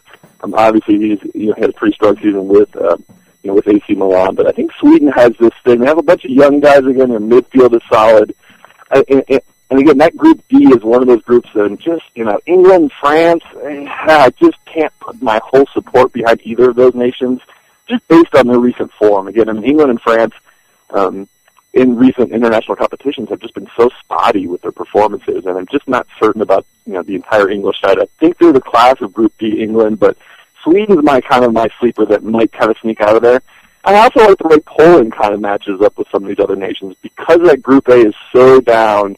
And Poland, you mentioned, there's a lot of Polish-born German players like Podolski or Klose. They would love to have some of those other guys. But again, Robert Lewandowski he's kind of my pick for who's going to be the breakout star of this World Cup. He had a great season at Borussia Dortmund in Germany. And again, he's a guy that I think, they're at home, they get to sleep in their own beds in theory, they have the home support. And, with having such a weak group, if they were able to sneak out of Group A with a number 1 seed, match up with the second place finisher of another group, they have the potential to kind of, I think, sneak through it and make it potentially into the semifinals. Right, and Dortmund just dominated Bayern in kind of every aspect of the game this year, in the cup final and the regular season. And it's weird because Bayern used to be at the top, and then Dortmund has done well, and Schalke has done very well. Schalke's actually been to Israel a couple times to play our team in the Champions League qualifying, so I've actually seen them live when they had Raul, who I think just announced his retirement, which is very sad for me because he was one of my favorite players. But yeah, I agree with you. I think I really, really like the Sweden team if things go the right way. Because, we don't really know what we're going to expect from this France and Great Britain team. England, I don't know. Rooney, he's kind of like a Messi. He hasn't really done much for the national team. He's great. Right. And but there's some young guys I really like from Arsenal, Alex Chamberlain. Great, 18 years old. Really, I think maybe the star in the future of the Premier League. 18, I think he had 15 caps with Arsenal this year. And I don't know. We'll see. It'll be a rebuilding year. A lot of the old guys, we're still waiting to hear exactly what's going on with them. So it's kind of weird state of British football now. You have the Gerrard, Lampard, Terry, that whole kind of the old guard, and then you have these young guys who are coming up, and it's figuring out a way to kind of make them match. And again, we just haven't seen enough consistent performances from them as a nation, in the last 10 years to really say this is their year. And France again. France is the team I kind of dog on them a little bit. I don't really have a whole lot of faith in them. But again, who knows in this format? They could be sitting in the finals in Kiev very easily. Right, and they have some stars. They have some guys but also France is a team that's kind of old that really struggled in the past World Cup. But they do have some studs. And Nazari, who played for Arsenal, and I don't know if you saw, Cub was bashing our squad when did you see the article that Samir said? All the stuff he said about Arsenal. No. You need to see that. I know. I know it didn't end well. He was just calling out Arsenal after winning and said that he didn't feel like they ever wanted to win it. Google his name and Google Arsenal, and you'll see it's really sad to see from a guy who I really liked. But he's a stud for France. Of course, Benzema from Real Madrid and Ribéry. Also, I think he's going to have that chip on his shoulder from playing so hard in the Champions League finals and. He's one of my favorite players. To be honest with you, you know what you're going to get. If there's one definite on France, you know what you're going to get with Franck Ribéry. That guy brings it every night, regardless of whether he's playing for club or country. Again, he's one of my favorite players just to watch because of the work he does out there on the pitch. Yeah, and I definitely agree that he's really plays hard, but he's also one of those guys who stars in the domestic league. I think he's only had, I'm not sure, but 5 or 10 goals. I heard that the other day when I was listening to the guys on ESPN. So this is my next question. A lot of these stars who really do so well in domestic league, Messi, Rooney, I mean, I could go on, seem to struggle when they play for their national team, or is it that people realize that it's hard to win tournament? I wanted to get your thoughts on that. Is it that they struggle, or is it that there's too much hype for them to achieve success and win? Yeah, I mean, I think there's a lot of cases, a lot of examples. I mean, here in the States, I mean, Josie Altidore is kind of the perfect example. I mean, he had a great season in Holland again. He's had success in the EPL when he was with Hull. Right. But again, for the national team, he just cannot put the ball in the back of the net. Robin Van Persie is another classic example. I mean, he's had another brilliant campaign in the EPL, and just over the years has not been able to be consistent. I think it's a combination of both. I think some of these guys that grow up in certain nations where your call performances are great. That's great now. That's how you make your money. That's how you earn a bigger contract. Great. But it's all about the country. It's all about how you perform. And in a soccer-crazy nation like Holland, I mean, how you perform for the Clockwork Orange is probably a lot more important than how you do, across the continent. So I think there's a lot of pressure for these guys, when they put on their nation's colors that maybe isn't there on a night-in and night-out basis for their domestic clubs. And, so again, I think there's probably a bit of both on that. I think really more than anything, it is just the pressure of again, the fans back home, the nation at large, what they grew up knowing. For someone that grew up in Holland, I mean, what's it like growing up looking at the standard bearers, and especially in terms of this competition, the 1988 European Championships, Marco van Basten, Ruud Gullit, someone like that. Right. A lot of pressure on these Dutch guys. And again, I mean, they've been so close. But, again, I think there's just that massive pressure of how you do that, domestically versus internationally it's a whole different ballgame. Right, and exactly. And I think I kind of feel bad for Messi because he's really been getting it the worst. And he's a guy who still is only 24 years old. I don't know if people forget that, but he still has some time. He probably has at least for sure another World Cup, probably 2, and who knows, maybe 3 if he's one of those guys who can play when he's older. But and when you score at the rate that he scores domestically, I mean, there's no way you can live up to that. There's no way you could, score 60 goals in the season and then come to your national team and score at that level or score at that clip. It's just, I mean, it's almost unbelievable. So these guys have such amazing club seasons. If they even play half or score half as many goals, relatively speaking, it still looked as a disappointment, which again is really unfair. I mean, right, and not to mention that in South America, that Uruguay team has kind of become the favorite out of Brazil, Argentina, and that's kind of a weird thing to say Uruguay has been so successful with Forlan and Suarez, and I mean they have players everywhere. But we have about 3. I mean, that's a nation there that they have history. I mean, some of those other nations that pop up here and there, you're like, oh, but you go back to the 60s and 70s. I mean, that was an international giant winning World Cups, and so again, I mean, it's great to see that happen. I think for international soccer, it's great to see these nations kind of pop back up and be like, oh yeah, look at us, remember us, and it helps when you have stars like they do up top. That's for sure. Right, and Uruguay's population is 4 million, and I think they're the smallest team to ever have won a World Cup. So that's just amazing. As you mentioned, they were big back in the day, and now they're kind of rising back. So we'll see what happens with them in 2014. Cub, we have about 3 minutes left, so I want to talk to you just about that crazy, crazy Sunday in the Premier League and the crazy Champions League final. Just give me your thoughts on both of those days and how amazing they were as a soccer fan.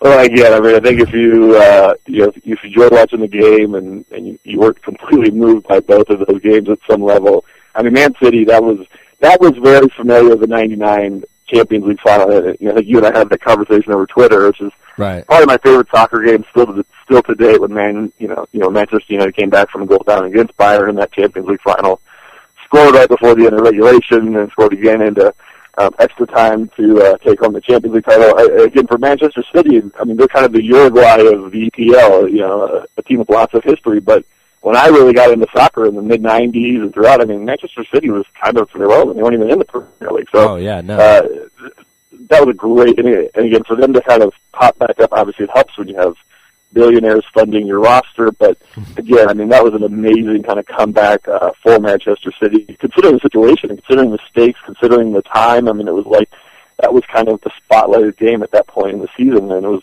pretty much all, everything was on the table, for all the marbles. But And then last Saturday, it's the Champions League final. Again, I mean, just an amazing finish. I'm not a big fan of penalty kicks to decide something of that nature, but right. What drama! I mean, what drama for Bayern to go up, and then to see, you mentioned the chip on your shoulders. I mean, Schweinsteiger. I mean, some of these guys are going to come to the European Championships just going crazy, just ready to roll. So again, I mean, I think club soccer in Europe ended. It couldn't have ended better. Let's just hope the international tournament lives up to it as well in a couple weeks. Right, and it's so exciting because you never know. I was looking at your analysis and Mario Balotelli getting called up to the Italian team. That was, a lot of people weren't sure, but he did get the call up. Or at least he's in the top 23. I think they trim it again one more time before they officially go.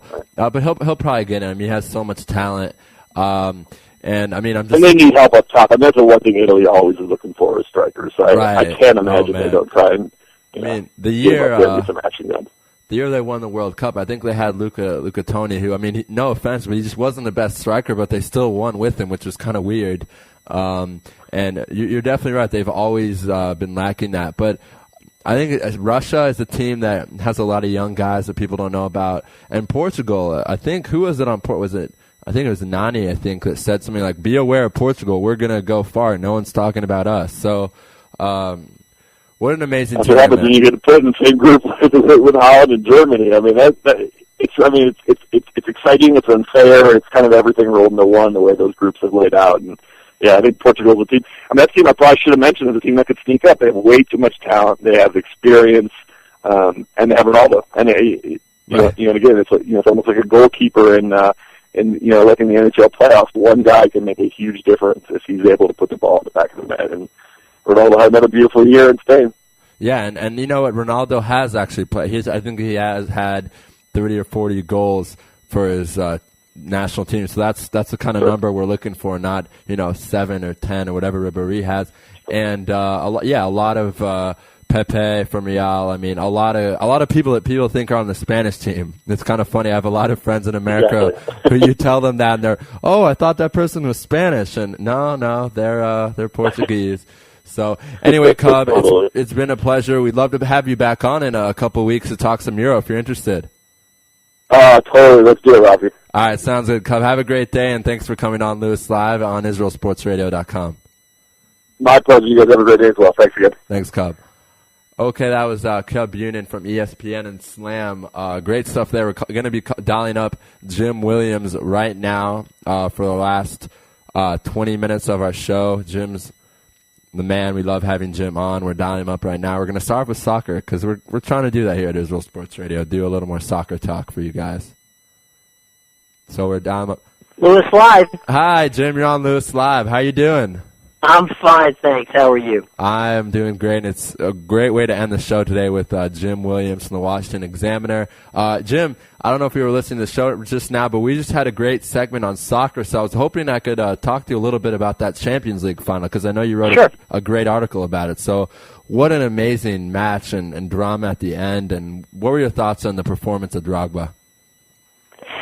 I think it was amazing. I think, as you say, I mean, clearly he knows that the likelihood, obviously, he's not going to be with Chelsea.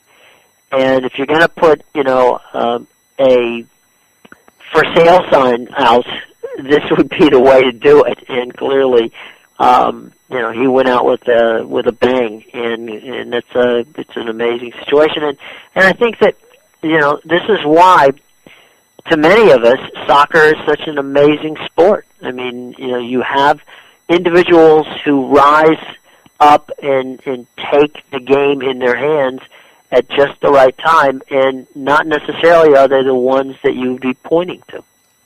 Right, and of course, Didier Drogba has just made an announcement last night that he will be leaving Chelsea. Rumors are he might be going to China to team up with former teammate Nicolas Anelka from the French national squad and get some big bucks. Those are the rumors that the Chinese are paying a lot of money, which is interesting. They're kind of now competing maybe with the MLS and that one Russian team that got Eto'o for I think $30 million a year. So that's weird. It's kind of good for soccer to see people caring in Russia and in China, and the expansion of the MLS. So can you talk a little bit about that? Because we know you've been around soccer for a long time and you've been reporting about it. So what were your thoughts on that?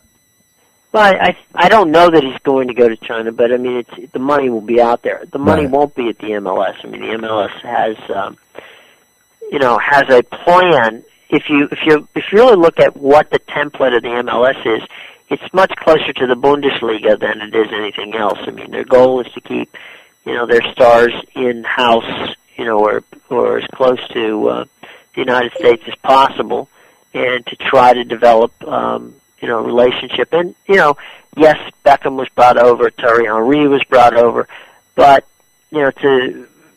from that standpoint, it has had some successes. I mean, if you look at what happened in Montreal a couple of weeks ago, they drew 68,000 to the old Olympic Stadium to watch Montreal take on the LA Galaxy with Beckham in town, and clearly that was a wonderful situation it was a 1-1 tie, and I think Beckham actually even scored the tying goal for the Galaxy on a you guessed it, a Ben right on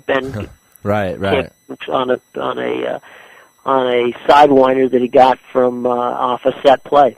So you don't write movie scripts that well, and so I do believe that one of the situations is that the United States will try, the teams in the MLS will try to stay away from spending huge bucks. I think the big thing for soccer in America is the success of Clint Dempsey in the ELP, and the possibility that Dempsey could move to a quote unquote contender, one of the top 4 teams, which would give him some star status, which certainly would help not only the United States soccer fans get a better feel for soccer, but also give the ELP even a bigger status in the United States. Right, and of course, Clint had 17 goals this year for Fulham. I think he had one game where he had a hat trick. Really, we actually had someone on from the BBC yesterday, and we talked to them about it. Americans playing in the Premier League, and this year there was plenty. Friedel at Austin, Friedel was I forget where Friedel was. Friedel was at Tottenham, I believe. And yeah, it was Tottenham Hotspur. Right, and Everton has had Howard, it seems like, for a while, and they get Donovan every once in a while on those loans. So, it's good for the sport, and yeah, I think you're right. We're still waiting to hear what's going to happen with Clint. And the reporter we talked to last night was saying something interesting, saying that his agent is kind of saying he's going everywhere so that everyone thinks they want him, and then he'll get a higher price. I know I've heard Chelsea and Arsenal, and these are big clubs, so this is really great, and it's great for the United States team for the next World Cup. So, Jim, looking ahead, the Euro now is coming up, which is an amazing tournament. Some people argue it's better than the World Cup just because it's better competition. So, what are you looking forward to in that tournament? Well, I think it's probably one of the most wide open tournaments that there's been in a long time. I don't think there's really any odds-on favorite that I can see anyway. I mean, and the fact that it's, you've got 2 countries that are hosting it, which makes it very entertaining. And I know for them it's really huge. And so I think that's one of the great things about the Euro is that it's been unpredictable, and I think that's really the fun part of it. I think that look at what happened back in when France won it back to back. I mean, that was huge for French soccer. It was huge for the country, and it was a massive thing that really spurned the opportunity to have 5 or 6 of the top players in the world coming, out of there, and some of those players obviously came from Algiers that played for France. And so I think what it does is you have a number of teams and countries in Europe that have the opportunity to step up, and if you just have, if you get hot, during a tournament like that, Portugal, Spain. I mean, some of these teams that have really, given people grief all the way through. It really can make for a very entertaining tournament, and frankly, can make a lot of money for a number of players who may be flying under the radar. Right, and as you mentioned, there really are a lot of teams that can make some noise. England has a new manager this year, and France had such a poor showing in the World Cup in South Africa that they have a lot to prove. And the argument I just made that I want to get your thoughts on is I think Germany is really going to come out strong. They're very, very talented. They're my favorite. I'm picking them to win right now. And the reason why I have more motivation or pride, I guess, in picking them is that all those guys on Bayern Munich, a lot of them play for Germany, and I think they're going to have a chip on their shoulder, and they're going to really want to win. And, the goalie, there's so many, I think there's 6 players on the starting 11 Bayern Munich that appear for their national teams. So, and of course they have Ozil from Real Madrid. Right. Klose, who seems to be the king of goal. I mean, he scored, I think, 10 or 11 goals in the World Cup. So, do you think Germany's a strong team? Oh, absolutely. I don't think you can ever rule out Germany. Germany always, rises to the occasion and is a phenomenal force in world soccer. I don't think you can ever there's probably 4 or 5 teams, the 4 top teams in the Bundesliga, all will have representatives on the German national team. So right. I think Germany is a very safe bet to advance. I mean, there's no question that if there's a team that you would put a target on and say they are, they're one of the favorites, certainly Germany would have to be one of those teams. Right, and Dortmund has dominated the German league the last 2 years, winning the cup, winning the league, and so as you said, there's a lot of great teams. Schalke from Germany, so it's going to be a great tournament. I'm looking forward to it, and of course we'll have you on through then to talk about it. My favorite name of a team, Borussia Mönchengladbach. That's one of the great names in German soccer. Are they in the top division? Are they in the which? Oh, yeah. They are. Okay. Wow, interesting. I don't think they're very good though, because I've not heard of them. No, well, I mean, it's a lot to put on the front of a jersey, on a jersey, but right. They're a phenomenal team. They've had some phenomenal players over the year, but it's the Bundesliga. As I said, that's why the American MLS has patterned themselves after it, because they've been able to keep a lot of their players, in the country, in the league, playing for the league. Right, and Jim, I want to move back now to the good old United States. This is something very interesting. I'm very curious to get your opinion on, because I just don't buy it, but maybe you'll prove me wrong. Jerry Sloan has been rumored to be interested in the Bobcats job. What do you think of this? Do you really think that if they offered it to him, he would take it? You really have to want to be back in the NBA bad right. to take the Bobcats job. Right. I have all the respect in the world for Jerry Sloan. I think Jerry Sloan, is a brilliant basketball coach. I know the rumors are out there. I wouldn't discount it, because there's always Jerry's like Larry Brown. I mean, Larry can be 107 on a ventilator and still want to coach. I mean, that's just the way he is. Jerry Sloan, I thought, was wired a little different, that he could walk away from the game. I know that Phil Jackson can walk away from the game. If Sloan can't walk away from the game, I would think that there'd be better opportunities there than going to coach in Charlotte. But, I mean, without question, Charlotte, with Michael Jordan, is a train wreck. And I would like to see, I don't know that Jerry Sloan could help that train wreck, but I suppose if they were able to get him in there and listen to him, then perhaps they would benefit from it. But it's a tall order. But if Jerry really want to get back in the NBA in the worst way, as the old joke goes. Well, that's the worst way to get back in the NBA is to coach the Bobcats. So we'll see. But no, I've heard the rumors. I guess it just boils down to how much Jerry wants to be back in the NBA. Right, and I got to add that also the Magic are also rumored in that. So that you would think that the Magic and the Bobcats, they're in the same division. If you could pick between the two, you would pick between the Magic, but you never know if Dwight Howard leaves. They also might be in rebuilding stages, depending on what they would get from him. Hopefully, they would get maybe a Bynum-type player, but you never know. There's always trades that you just don't understand. Well, Pat Williams in Orlando is a whole lot better, organizational guy than Michael Jordan, right? And the folks that Michael has around him. And so, if I had a choice and I were Jerry Sloan and I had to pick between Orlando and Charlotte, I would definitely take Orlando.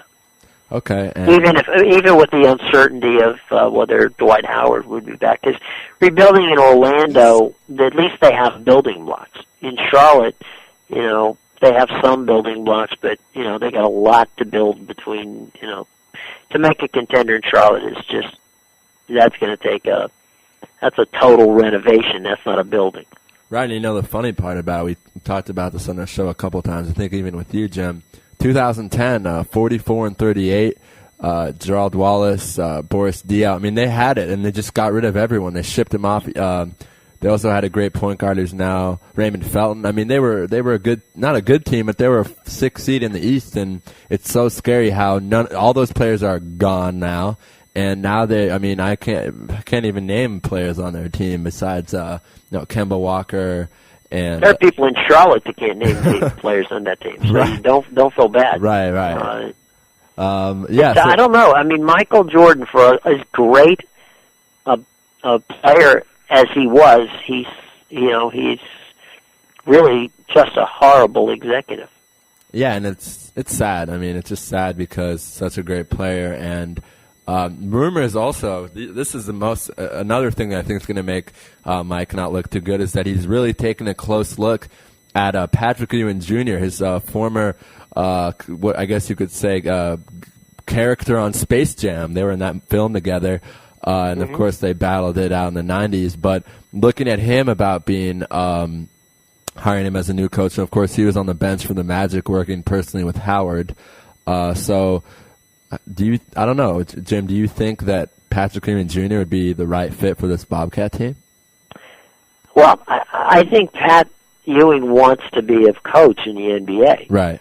And I think if the only option he has to be a coach in the NBA is to take the Bobcat job, well, then he'll take it. I think that, he has proven on more than one occasion that he has, the coaching chops to at least, I've spoken to Patrick, I've spoken to a lot of people around Patrick, and a lot of people like him. They think he's done a very good job as a coach, and there are a lot of folks who thought that, he might, apply his trade in college because they thought that, his temperament and such was perfect for that type of, situation. So I know that Patrick has been on the radar of a number of different organizations and different teams as to what you do. But, when you have an ego and a name recognition of a Michael Jordan, and you hire Patrick Ewing, who also has an ego and some sort of name recognition, then you better be successful because you got two guys there who were, very successful in their playing days. So you would hope that they'd be able to translate that into some victory. So I'll tell you what, I can see Pat getting the job in Charlotte over Jerry if Jerry has the option to go to either Charlotte or Orlando, and if the only place left is for Jerry is Charlotte, then I think Jerry would win over Patrick if there were if he wanted to come back, but only because he has experience at the head coaching situation, and Charlotte really is not a place where you bring somebody who really hasn't ever coached, as a head coach before. Right. We're out right now with Jim Williams from the Washington Examiner. We have about 7 minutes left in the show. I want to stay with the NBA and kind of talk about something that's interesting to me since I'm a huge Pacer fan and lived in Bloomington, which is 50 miles from Indianapolis. Larry Bird doesn't really talk that much to the media, but last night he definitely did. And I want to find the quote. He said, "I can't believe my team played soft," and he spelt it out, S-O-F-T. "I'm disappointed. I never thought it would happen. That's all I have to say." And then he walked away. I'm sure you got to watch the game, Jim, or get some glimpse of the game or highlights. Mm-hmm. What exactly did he mean by this? I think that, look, they've been competitive in just about every game they've played, during the playoffs. They haven't quit. They haven't done anything that would in any way, shape, or form make you feel that this team is not worthy of being an NBA, playoff contender. And last night, basically they just didn't. They had a bad night. Nothing went right. And I think that, as is the case often after the game, people, are a bit in the moment and they're not necessarily thinking through what they're saying. And I think Larry was just, really upset that he thought the team didn't put in the effort that they needed to. Because had they, seized the moment and put the pressure on, then they would have been able to steal, Game 5, and then they would be up 3-2 with, with the chance to close it out at home. And I think that that's where he was coming from. I don't think he felt the intensity level that that the Pacers gave, the intensity level that he had expected they would give. And, they were kind of flat. And obviously by the score, I don't think anybody needs to, all you have to do is look at the score and you realize that that the ball just didn't find the basket very much for the Pacers last night. Right, and I, you've said it best. I was watching the game. It was, 4:30, 5 o'clock local time in Israel. And, if it was a close game, I wouldn't have fallen asleep. But I fell asleep at the start of the fourth quarter because it was over. It wasn't fun. The Pacers weren't showing any energy at that point. Danny Granger was gone for a while, and then David West would leave. I want to talk to you about Udonis Haslem's foul compared to Tyler Hansborough's foul, and I want to hear your thoughts on, was Haslem's worse? Was Hansborough's worse? Before you do, I got to tell you, I think that Haslem's foul was so dirty, and I hope it gets suspended for 2 games. But go ahead, Jim. It looked like, it looked like Udonis Haslem's foul was worse than Hansborough's foul. I think they're both in the suspendable range. I think that both fouls were blatant fouls and fouls that you can't go, well, it was in the heat of the moment and there, and something happened and, I snapped and there, away we go. Well, there's a lot of people in the heat of the moment, they don't snap and do crazy things like that. And I would hope that both players get suspended for for their actions, because you can't, you're in playoff basketball, people can get hurt, and that, and it's just for the same situation of World Meta Peace that we were talking about before. You've got to have your head about you. You can't do these kind of things because you're going to hurt somebody, and hurting another player on another team basically is takes them out of the game, takes them away from an opportunity to win. And I think that in Udonis Haslem's case or in Hasborough's case, see, what you have to do, I would like to see, frankly, if you injure somebody and they can't come back and play, then I would like to see a situation where the person who injured them, if it was an intentional foul or a flagrant foul, that they not be able to play until the other person plays.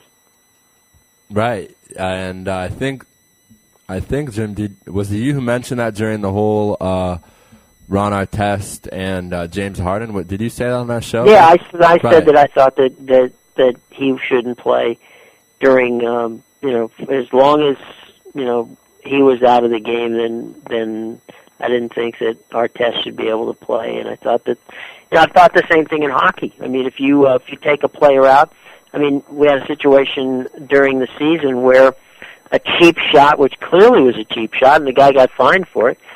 Nick Backstrom for the Capitals was out for 41 games. Wow. That's half a season. Right. Wow. And the guy who got the cheap shot, got a 7-game suspension and got a fine. Well, if you take a cheap shot at somebody, then clearly, and you hurt someone, then you should be penalized because you have taken a player off of another team, and that team, is weakened by them. I think that if you're the person who does it, you should be, made to pay, for it as badly as the person who was injured. Right, Jim, and we have about a minute left, so I just wanted you to be aware of that. I want to ask you the last question. I know you're in the East Coast. You cover a lot of baseball on the East Coast. What were your thoughts on David Ortiz's little rant yesterday and how he kind of went off on everyone, including the front office, which I think has been pretty loyal to him over the years? I think, David just gets upset at times. I don't think he feels like that he's respected by the Red Sox front office, and I think that there's a new regime in Boston now, right. And the guys Theo Epstein and the guys who basically worked very closely with him aren't there anymore. His manager's not there anymore. He's got a lot of people around him. The players are all there, but certainly the front office isn't. And I'll be honest with you, I've seen Boston play a lot this year, and much of what he says is relatively spot on. And frankly, I wouldn't be surprised if Boston didn't make it. They may finish behind Toronto, which is not to say anything bad because Toronto's playing pretty good baseball. I hope so. I hope that they do. I love my Blue Jays. We've had a good stretch, and our pitching's been amazing. Drabak, Morrow, Romero. It's been great. Jim, always a pleasure. Always a good time. Great way to end the show, and we will speak to you next Wednesday. Look forward to it. Have a great week, and we'll talk to you next week. All right, Jim. Sounds good. Thank Bye-bye. you. Bye. All right, Jim Williams from the Washington Examiner, a great friend of Israel Sports Radio. Great show. I want to thank everyone who's come on the show. Today's show is much more relaxed from yesterday's show. 2 hours, normal show, not 4.5 hours like yesterday. But we start off the show with an amazing interview, and you guys we're going to put it on our website in a couple of days, maybe next week, after Shavuot here in Israel. We start off the interview with David, the associate director of the Maccabees, David Block. Great stuff. Was telling us about the creation of the Maccabees and all that. And, really interesting also to hear at the end what he said about really motivating people around the world and giving them inspiration to wear the kippahs to school and not be afraid to be Jewish. And that's really cool. And we love that at Israel Sports Radio. After that, we spoke to David Dobin, who is our New York baseball insider, about some Red Sox, Mets, Yankees. We moved on to Philadelphia insider and good friend Ari Bluestein,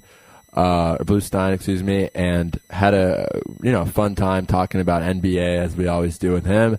Moved on to have a great 30-minute segment with ESPN Radio's 102.3 The Tickets. Cub Bunin, and also writes for Slam, also covers soccer, so he does everything. Great time with him. We're going to have him on in about 2 weeks to talk some football, soccer, and finish off the show with the man, Jim Williams, seven-time winner and Emmy, 7-time Emmy Award winner. And this is a great show. Tomorrow's show is going to be great as well.